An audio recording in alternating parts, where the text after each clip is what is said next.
आदरणीय मेरे प्रिय दोस्तों और भक्तों, उपनिषदों के अंतर्गत दूसरे अध्याय में ईशा वास्योपनिषद जो हम आपके समक्ष आधा वृत्तांत रख चुके थे, यानी कि भाग 1, आज उसका भाग दूसरा आपके समक्ष रख रहा हूँ।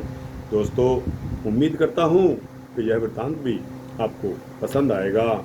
तो दोस्तों, मंत्र 7 से आइए शुरू करते हैं इस ईशा वास्योपनिषद को। तो दोस्तों, उम्मीद करता हूँ कि आप बने रहेंगे इस सूक्ष्म वृत्तांत के अंत तक।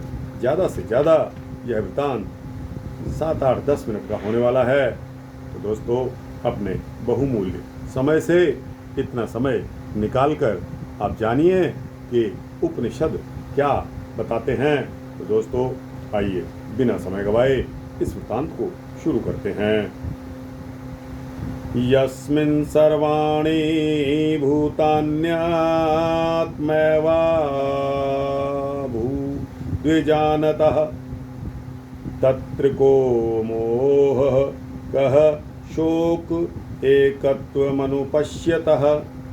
अर्थात जो व्यक्ति यह मर्म जान लेते हैं कि यह आत्म तत्व ही समस्त भूतों के रूप में प्रकट हुआ है, तो उस एकत्व को अनुभूति की स्थिति में मोह या शोक कहाँ टिक सकते हैं। अर्थात ऐसी स्थिति में व्यक्ति मोह एवं शोक से परे हो जाता है। सपर्यागाच्छुक्रम काय प्रणमस्त्रविरह शुद्धमपापविद्धं कविर्मनीषी परिभुः स्वयंभूर्याथा तथ्यत्वोऽर्थान्य दधाच्छाश्रुतिभ्यः समाभ्यः। वह परमात्मा सर्वव्यापी है, तेजस्वी है, वह देह रहित, स्नायु रहित एवं छिद्र यानी कि वर्ण रहित है, और वह शुद्ध एवं निष्पाप है। वह कवि यानी कि कांतदर्शियों, मनीषी यानी मन पर शासन करने वाला, सर्व जयी और स्वयं ही उत्पन्न होने वाला है। उसने अनादिकाल से ही सभी के लिए यथा योग्य अर्थों यानी के साधनों को व्यवस्थित किया हुआ है। अंधम तमः प्रविश्यन्ति ये विद्यामुपासते ततो भूय इत्र ते तमो यौ विद्यायाः रताः। जो केवल अविद्या यानी के पदार्थ परक विद्या की उपासना करते हैं, वे घोर अंधकार में घिर जाते हैं, और जो केवल विद्या यानी के चेतना परक विद्या को ही उपासते हैं, उपासना करते हैं, वे भी उसी प्रकार के अंधकार में फंस जाते हैं। अन्य देवाहुर्विद्यायान्यदाहुर्विद्यया इति श्रुशूधीराणां येनस्तद्विचश्चिरे। जिन देव पुरुषों ने हमारे लिए इन विषयों को विशेष रूप से कहा है, हमने उन धीर पुरुषों को सुना है कि विद्या आध्यात्मिक ज्ञान का प्रभाव भिन्न है, तथा अविद्या यानी कि भौतिक ज्ञान का प्रभाव उससे भिन्न है। विद्यां च यस्तद्वैदो भयः सः अविद्यया मृत्युं तीत्वां विद्ययामृतं श्रुते। अतएव विद्या और अविद्या इन दोनों को एक साथ जानो। इनमें से अविद्या द्वारा मृत्यु को पार करके विद्या द्वारा अमरत्व की प्राप्ति की जा सकती है। अंधम तमः प्रविशन्ति ये संभूतिमुपासते ततो भूय इव ते तमो यौ संभूत्यार्ताः। जो लोग केवल असंभूति यानी कि बिखराव और विनाश की उपासना करते हैं, उन्हीं प्रवृत्तियों में रमे रहते हैं, वे घोर अंधकार यानी कि अज्ञान में घिर जाते हैं। और जो केवल संभूति यानी कि संगठन और सृजन की उपासना करते हैं, वे भी उसी प्रकार के अंधकार में फंस जाते हैं। अन्य देवाहुः संभवादन्य दाहुर संभवात इति श्रोषुं धीराणां ये नस्तद्विच चक्षिरे। जिन देव पुरुषों ने हमारे लिए इन विषयों को विशेष रूप से कहा है, हमने उन धीर पुरुषों से सुना है कि संभूति योग का प्रभाव भिन्न है तथा असंभूति योग का प्रभाव उससे अलग है। संभूतिं च विनाशं च वस्तुद्वैदो भयः सह विनाशेन मृत्युं तीत्वां संभूत्यामृतं श्रुते। इसीलिए संभूति यानी के समय के अनुरूप नया सृजन तथा असंभूति विनाश अवांछनीय को समाप्त करना, इन दोनों कलाओं को एक साथ जानो।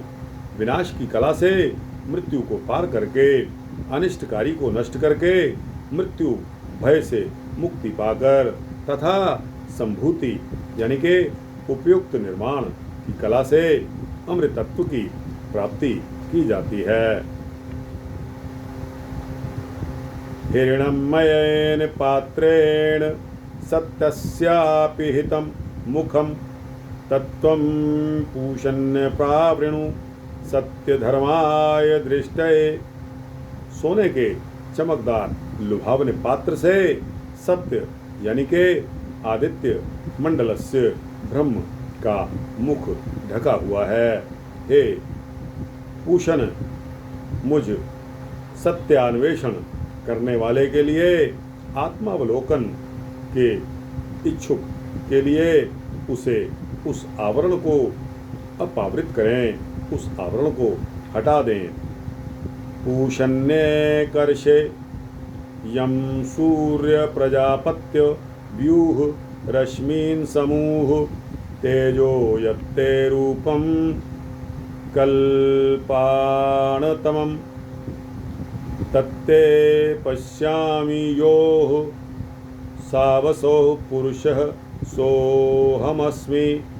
हे पूषण यानी के जगत पोषक, हे एकाकी गमन करने वाले, हे यम नियंत्रण करने वाले, हे सूर्य सर्व प्रेरक, हे प्रजापत्य यानी के सृजनशील, आप अपनी किरणों यानी के आपकी चकाचौंध रोशनी को हटा लें।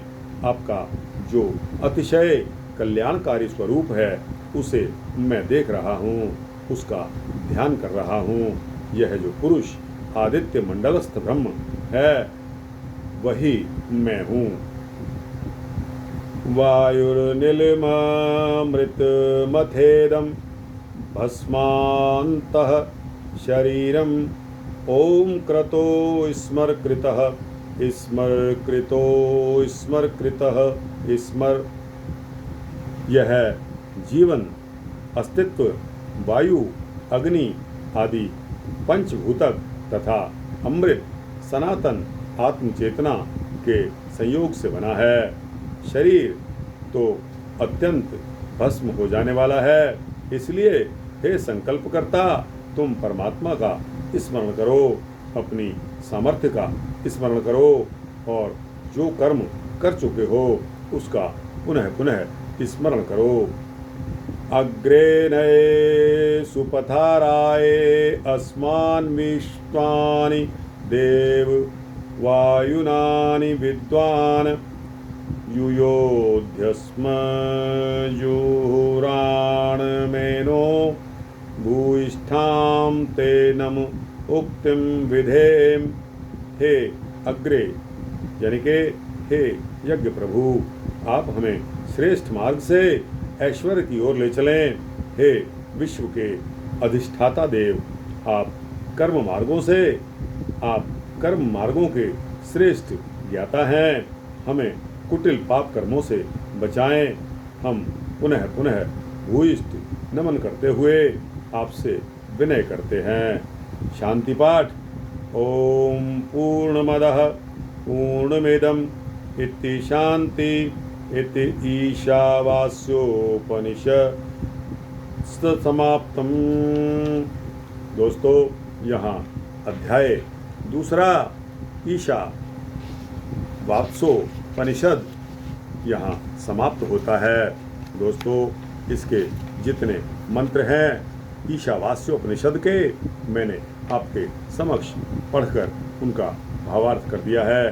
दोस्तों, आने वाले वृतांत में अगला अध्याय इसका शुरू करेंगे, जिसको एकाक्षरोपनिषद कहते हैं। तो दोस्तों, यह वृतांत आपको अच्छा लगा हो तो इसको लाइक और शेयर करते हुए अपने दोस्तों, भक्तों, मित्रों, जिज्ञासुओं तक जरूर पहुंचाना। दोस्तों, कमेंट सेक्शन में अपने कमेंट्स भी अवश्य दिया करो, ताकि मुझे यह पता लगता रहता है कि मेरे द्वारा रिलीज़ की गई सामग्री जो आप तक पहुंची है उसको आप पसंद करते हैं या नापसंद। तो दोस्तों, इस बारे में अपने कमेंट्स में एक दो शब्द लिख देना, तो आपका कमेंट्स मेरे लिए सोने में सुहागे का काम करेगा। और दोस्तों, इस चैनल को सब्सक्राइब करेंगे तो आपको इसी तरह के भक्ति वृतांत देता रहूँगा। जय श्री राधे श्याम।